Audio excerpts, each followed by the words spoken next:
नमस्कार, मैं हूं अनुभूति दीक्षित और इस समय मैं बैठी हूं ऋषि मिश्रा जी के पास।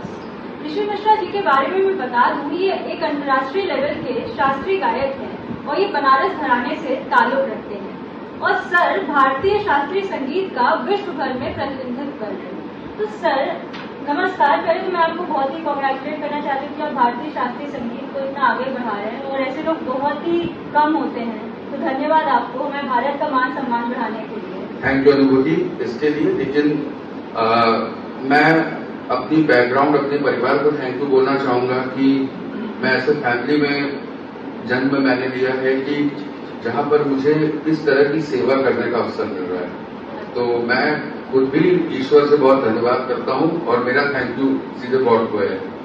जी सर, मैं ये जानना चाहूंगी कि आप प्रयाग संगीत समिति के पूर्व छात्र भी रहे हैं और एक ही बहुत ही दिग्गज संगीतकार भी हैं आप, तो आप ये अपनी संगीत से जुड़ी जर्नी पे प्रकाश डालना चाहेंगे? हाँ, प्रयाग संगीत समिति से मैंने प्रभाकर तक का तो कोर्स किया ही है जो 1st to 6th ईयर होता है और उसके बाद मैं संगीत प्रवीण भी हूँ प्रयाग संगीत समिति से, जो कि मैंने 2010 में कंप्लीट किया है प्रवीण अपना। और प्रयाग संगीत समिति का जो एक विशेष वर्ग का प्रतियोगिता होता है ऑल इंडिया, तो वो भी 2008 में मैंने उसमें टॉप किया है ऑल ओवर इंडिया। तो प्रयाग संगीत समिति से वैसे भी बहुत ही प्यारा और बहुत ही पुराना रिश्ता है। और सांगीतिक यात्रा की बात करें तो चूंकि बनारस घराने में मेरे दादाजी गायन प्रमुख पंडित गणेश प्रसाद मिश्र जी और मेरे पिताजी पंडित विद्याधर मिश्र जी, जो कि यहाँ पर संगीत विभाग के विभागाध्यक्ष भी रहे, तो उन सबके सानिध्य में संगीत की शिक्षा हुई है मेरी।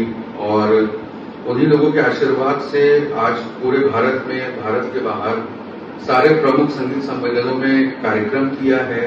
सब जितने भी बड़े संगीत सम्मेलन होते हैं सब में गाए बजाए। और वर्तमान में हमारी एक एकेडमी है, अलंकार पंडित बड़े रामदास जी म्यूजिक एकेडमी, जो कि प्रयागराज में चल रही है, तो उसमें संगीत की शिक्षा भी दे रहे हैं। और पूरे भारत से जितने भी युवा हैं, युवा वर्ग खासकर, वो हमसे जुड़े हैं और संगीत की तालीम दे रहे हैं। तो उसी लेगेसी को कैरी फॉरवर्ड कर रहे हैं जो हमारे दादाजी ने या मेरे पिताजी ने हम लोग को दीक्षा दी है। तो उसी में बस थोड़ा सा प्रयासरत हैं कि आगे इस चीज को बढ़ाते हैं। बहुत बढ़िया बात है सर। आपने बताया कि आप बच्चों को सिखाते भी हो, पर अभी वो पॉइंट ऑफ टाइम तो रहा, खुद बच्चे होंगे और संगीत की जर्नी आपने स्टार्ट की होगी, तो उस पल के आप कुछ मेमोरीज शेयर करना चाहेंगे? आपको कभी रियलाइज हुआ कि संगीत ही वो फील्ड है जिसमें आपको अपना पूरा जीवन समर्पित करना है? अगर हम अपनी बात करें, मेरी पर्सनल की, वैसे तो बच्चे बहुत हैं घर पे, हमारे टाइम से ही बहुत बच्चे थे सब, लेकिन मैं अपनी पर्सनल बात करूं तो बचपन में ही मुझे इस बात का आभास हो गया था कि मैं संगीत में ही आगे जाऊंगा। अच्छा। और संगीत में ही मेरा करियर है और संगीत की ही सेवा करनी है। मतलब बचपन से आपको पता था कि आपकी आत्मा संगीत में बसती है? हाँ, उसका एक कारण ये भी है क्योंकि दादाजी और पिताजी को इतनी सेवा करते हुए देखा, तो उससे इतनी प्रेरणा मिलती थी, इतनी ज्यादा प्रेरणा मिलती थी, उससे इतना इन्फ्लुएंस होते थे, इतना इंस्पायर होते थे कि लगा कि नहीं, अगर वो कर सकते हैं तो हम भी कर सकते हैं। और मुझे लगा कि इतनी बड़ी संपदा जो है हमारे परिवार की, हमारे घराने की, इतनी बड़ी संपत्ति है, तो उस संपत्ति को छोड़ के हम किसी और विषय, किसी और सब्जेक्ट में जाएं और उसकी सेवा करें तो ये शायद उसके साथ अत्याचार माना जाएगा। तो इसीलिए मुझे भी लगा, बचपन से ही लगा कि नहीं, मुझे संगीत की सेवा करनी है, एक गायक के रूप में, एक शिक्षक के रूप में, एक गुरु के रूप में। तो वो भगवान दया से चल रहे हैं। आपके तो जो आपने, क्योंकि म्यूजिक की फील्ड ऐसी है तो कहीं ना कहीं अलग फील्ड मानी जाती है। अभी भी अगर आप आज के जमाने के हिसाब से देखें, लोग कहते हैं कि इसमें कैरियर बनाओगे, क्या स्कोप है, नॉर्मल लोग जो कहते हैं। तो ये सब आपने भी फेस किया होगा, तो आप इन सब डरों से कैसे निकले और म्यूजिक को ही आपने एकदम अपना स्ट्रेंथ बना लिया? म्यूजिक स्ट्रेंथ ऐसे बना, हाँ ये बात बिल्कुल सही है कि संगीत जो है, थोड़ी सी संगीत की यात्रा कठिन होती है क्योंकि संगीत नॉर्मल पढ़ाई लिखाई का विषय नहीं। हाँ। साधना का विषय है, सही बोला, तप का विषय है, एक तपस्या होती है। जब तक आप तपेंगे नहीं तब तक आप आगे बढ़कर आएंगे नहीं। तो उस तपस्या को करने में ही बड़ा परिश्रम है। मतलब जीवन में आपको बड़ी कठोर यात्रा करनी पड़ती है, बड़ा परिश्रम है उस चीज को लेकर। तो खैर वो तो चूंकि गुरुओं का आशीर्वाद था और खुद का भी मेहनत परिश्रम खुद का होता ही है। ये मैं एक बात कहना चाहूंगा सभी युवा वर्ग से, या जितने भी लोग संगीत को एज अ प्रोफेशन आगे लेकर बढ़ना चाहते हैं, कि आप मेहनत करने से पीछे मत हटिएगा, क्योंकि संगीत मेहनत का विषय है। मेहनत नहीं करेंगे तो आगे नहीं बढ़ पाएंगे। और एक ऐसा विषय है जहां पर आप टॉप पे रहते हैं, तभी आपको समझा जाता है, लोग आपको पूछेंगे, लोग रिकॉग्नाइज करेंगे, आप सेंटर ऑफ अट्रैक्शन। क्योंकि क्या है कि आपको पब्लिक अपीयरेंस करनी है, हमेशा पब्लिक अपीयरेंस करनी है। तो जब तक आप टॉप पे, यानी एक्स्ट्रा ऑर्डिनरी टैलेंट आपके अंदर नहीं होगा, तब तक पब्लिक भी उस चीज को एक्सेप्ट नहीं करती है। जो हमारे श्रोता वर्ग होते हैं वो भी इस चीज को एक्सेप्ट नहीं करते हैं। तो इसीलिए तप का विषय है, साधना का विषय है।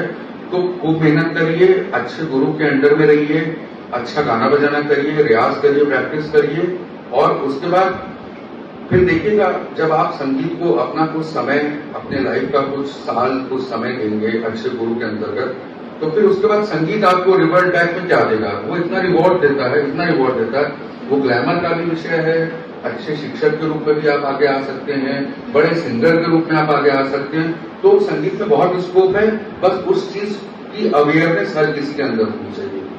और दूसरी चुनौती जो मुझे इस समय वर्तमान में मैं फेस करता हूं, कि युवा वर्ग को कैसे अवेयर करें संगीत के प्रति, युवा वर्ग को, क्योंकि मेरे पास सैकड़ों की तादाद में मेरे शिष्य हैं, मेरे स्टूडेंट्स हैं, सारे भारतवर्ष से आते हैं मेरे पास सीखने। तो उनकी उम्र जो है वो 12-13 साल से मैक्सिमम 28-30 साल की है, यानी पूरा युवा वर्ग मुझसे जुड़ा हो। और मुझे इस बात की बहुत खुशी होती है कि एटलीस्ट मैं एक क्लास, एक ऐसे खूबसूरत हिस्से को, भारत के एक ऐसे खूबसूरत युवा वर्ग के हिस्से को संगीत से जोड़ पाया हूं, जो कि बहुत ज्यादा इंस्पायर्ड और बहुत ज्यादा प्रेरित और बहुत लगन के साथ, मेहनत के साथ संगीत सीख रहे हैं। तो इस चीज को मैं थोड़ा सा चैलेंज भी मानता हूं, ये चैलेंज है मेरे लिए, लेकिन इस चैलेंज को मैं बहुत खूबसूरत चैलेंज मानता हूं कि इस चैलेंज को पूरा करने में मुझे बहुत आनंद आता है। आई थिंक आपके स्टूडेंट्स और युवा जो है वो खुद भी आपसे इंस्पिरेशन लेते हैं, इसीलिए क्योंकि बहुत बड़ी बात है कि आप शास्त्रीय संगीत जैसी इतनी, आपने कहा कितनी डेडिकेशन लगती है उसकी, ऐसी आप डेडिकेशन वाली चीज को युवा वर्ग से जोड़ रहे हैं। तो इसके लिए आप युवा वर्ग भी आपको बहुत बहुत धन्यवाद कहना चाहता है। सर, प्रयाग संगीत समिति का आपकी गायन शैली के विकास में क्या योगदान रहा है? प्रयाग संगीत समिति से कोई ऐसी जुड़ी मेमोरी है जो आपको अभी याद है, शेयर करना चाहेंगे? गायन शैली, भाई एक तो प्रयाग संगीत समिति ने मुझे 2010 या 11 के बीच में मुझे एक अवार्ड उन्होंने दिया था, leading youth singer of India. तो ये अवार्ड मुझे बहुत मोटिवेट किया कि leading youth singer of India, ये मुझे इतना मोटिवेट किया। और इतनी बड़ी नटराज की शील्ड थी, वो उन्होंने मुझे दिया है प्रयाग संगीत समिति ने। तो मैं इस चीज से इतना प्रेरित हुआ, इतना मोटिवेट हुआ कि फिर उस जगह से मैंने अपने म्यूजिक करियर को और आगे बढ़ाया और मेहनत करके आगे बढ़ाया। तो इस चीज से मुझे बहुत मोटिवेशन मिला। क्या बात है, सही है। तो सर, मैं ये जानना चाहती हूँ अपने आगामी प्रोजेक्ट्स के बारे में कुछ लोगों को बताइए, जो आप जिन पे वर्कआउट कर रहे हो। आपका क्या प्लान है कि आप विश्व लेवल पे कैसे अपनी संगीत को, भारतीय शास्त्रीय संगीत को पहुंचाने का काम कर रहे हैं? मेरा सबसे बड़ा प्लान तो ये है कि मैं जो एकेडमी है हमारी, पंडित बड़े रामदास म्यूजिक एकेडमी अलंकार नाम से, तो उस एकेडमी की फ्रेंचाइजी में भारतवर्ष में अलग अलग शहरों में खोलने को सोच रहा हूँ। और मेरी बात लंदन में भी एक स्कूल से चल रही, म्यूजिक स्कूल से। तो हो सकता है कि भविष्य में हमारे एकेडमी की फ्रेंचाइजी लंदन में भी खुले। क्या बात है। और जो हमारे यहाँ के स्टूडेंट्स हैं, अच्छे ब्रिलियंट स्टूडेंट्स, वो यहाँ से लंदन जाके म्यूजिक की ट्रेनिंग दें उस स्कूल में, और वहाँ पर शास्त्रीय संगीत को बढ़ाएं। तो इस तरीके से अभी हमारा जो प्रोजेक्ट है वो यही चल रहा है कि पूरे भारतवर्ष में और भारतवर्ष के बाहर भी जहाँ जहाँ हो सके अलंकार की एक फ्रेंचाइजी जरूर डालें। बहुत बढ़िया बात है सर। और मेन बात, ऐसे लोगों को मैं और भी सैल्यूट करती हूँ। आई थिंक इलाहाबाद या हमारे भारत को भी बहुत सम्मान करना चाहिए आपका, क्योंकि कहीं ना कहीं इंडियन कल्चर को प्रमोट करने में आप लोग का बहुत बड़ा योगदान है। लोग जैसे वेस्टर्नाइजेशन कॉपी करते हैं, बट आप लोग इंडियन कल्चर को प्रमोट करके उसको एक अपनी में ब्रांड बना लेते हैं। इस पर मैं एक बात कहना चाहता हूँ कि मैं आज की जो जनरेशन के हमारे पेरेंट्स हैं, मैं उनसे एक अपील करना चाहता हूं इस इंटरव्यू के माध्यम से ही कि प्लीज जब भी आपके बच्चों का जन्म होता है तो उनको बचपन से शास्त्रीय संगीत का माहौल दीजिए। आप मत सिखाइए शुरू में, लेकिन उनको एक माहौल दीजिए। माहौल कैसा? आप टीवी में शास्त्रीय संगीत चलाइए, यूट्यूब में शास्त्रीय संगीत चलाइए, रेडियो टेप रिकॉर्डर्स या फिर जितने भी साउंड सिस्टम्स हैं उनमें आप शास्त्रीय संगीत चलाइए, ताकि आपके बच्चे के कानों के थ्रू दिमाग में शास्त्रीय संगीत पहुंचे। देखिए हम गलत कहाँ पर हैं? गलत हम यहाँ पर हैं कि जब भी हमारे यहाँ जो छोटे बच्चे होते हैं तो हम अपने टीवी या साउंड सिस्टम में क्या चलाते हैं? बॉलीवुड म्यूजिक, कोई कमर्शियल म्यूजिक, कोई इधर उधर का वेस्टर्न म्यूजिक। तो ये हम पेरेंट्स की गलती होती है कि हम बचपन से उनके संस्कारों में वेस्टर्न फॉर्म्स ऑफ म्यूजिक डाल रहे हैं, जो कि बेसिकली हमारा म्यूजिक नहीं है। वो बेसिकली हमारा म्यूजिक नहीं है। हमारा म्यूजिक जो है वो भारतीय शास्त्रीय संगीत है, जिसको हम हिंदुस्तानी शास्त्रीय संगीत कहते हैं, और वो ग्लोबल यूनिवर्सल म्यूजिक है।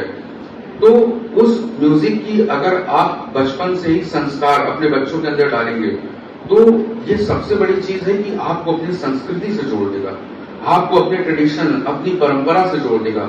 और हम चूंकि भारत में हम जन्म लिए हैं, तो अगर हम अपने भारत की संस्कृति, अपनी परंपरा को फॉलो नहीं करेंगे तो आप उपहास का केंद्र बनेंगे अदर कंट्रीज के लिए।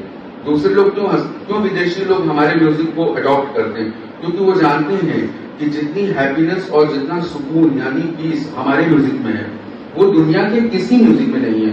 तो ये तो नाइंसाफी है कि हम खुद जहां पर जन्मे उस संस्कार को छोड़कर हम अदर म्यूजिक को एक्सेप्ट करें, तो ये ठीक नहीं है। क्योंकि हम पूरे विश्व में विश्व गुरु कहलाते हैं, विश्व में जाने जाते हैं संगीत और योगा की वजह से, क्योंकि ये हमारी अपनी चीज है, ये हमारी परंपरा है, हमारा हेरिटेज है, हमारा ट्रेडिशन है और हमारा कल्चर है। तो उस नियम को अगर हम फॉलो करेंगे तो सोचिए बच्चों के अंदर कितने प्यारे संस्कार सनातन धर्म को फॉलो करेंगे, वो बच्चे कितने अच्छे संस्कार के साथ बड़े होंगे। और सबसे बड़ी बात, अपनी सभ्यता को फॉलो करते हुए हमेशा अपने बड़ों का रिस्पेक्ट करेंगे। बहुत बढ़िया बात कही आप सर कि बच्चों का सबकॉन्शियस माइंड कहीं ना कहीं उनके पेरेंट्स बचपन से प्रोग्राम करते हैं और फिर जब बड़े हो जाते हैं बच्चे या कुछ अलग चीजों में इंडल्ज तो हम उनको कोसते हैं। तो आपने सर ने ये जो बात कही आई थिंक बहुत अच्छी है और इस इंटरव्यू के माध्यम से मैं चाहूंगी लोगों तक ये बात पहुंचे। तो सर आप इतने पॉपुलर टीचर हैं, आपके इतने युवा स्टूडेंट हैं, आप युवा जो इस फील्ड में करियर बनाना चाहते हैं आप उनको क्या संदेश देना चाहेंगे? खूब मेहनत करिए, बहुत अच्छा स्कोप है। अगर आप एकेडमिक फील्ड में भी जाना चाहते हैं तो अच्छे से अपना ग्रेजुएशन करिए, मास्टर्स करिए, उसके बाद रिसर्च का एक बहुत बड़ा स्कोप है। रिसर्च के बाद असिस्टेंट प्रोफेसर का स्कोप है। नहीं आप रिसर्च करते हैं, आप मास्टर्स तक की पढ़ाई करते हैं तो भी आपके पास बड़े बड़े जो जैसे केंद्रीय विद्यालय का संगठन हो गया, नवोदय हो गया, माध्यमिक का हो गया, बहुत बड़े बड़े शिक्षा परिषद हैं जहां पर आप एज अ शिक्षक नियुक्त हो सकते हैं। और उसके बाद आपके पास एक बहुत बड़ा कैरियर है आर्टिस्ट के रूप में, आप एक कलाकार के रूप में अपने आप को बहुत आगे ले जा सकते हैं। तो संगीत में ऐसा मत सोचिए कि स्कोप नहीं, बहुत स्कोप है, बस सही अवेयरनेस, सही जानकारी लोगों को होनी चाहिए। तो उस जानकारी को ध्यान में रखते हुए आगे बढ़िए। बहुत बड़ा फील्ड है, बहुत अच्छा फील्ड है, बहुत खूबसूरत है। और अगर कोई फील्ड किसी भी फील्ड में ना जाना हो, कहीं करियर न बना हो, तो अपने मानसिक सुख, आत्मिक सुख के लिए आप संगीत को हमेशा कर सकते हैं। बहुत बढ़िया बात कही सर, धन्यवाद। और प्रयाग संगीत समिति को आप पे गर्व है, जब ऐसे एलुमनाई समिति के आगे आते हैं तो समिति के लिए बहुत गर्व की बात है। तो धन्यवाद, जुड़े रहिए प्रयाग संगीत समिति से।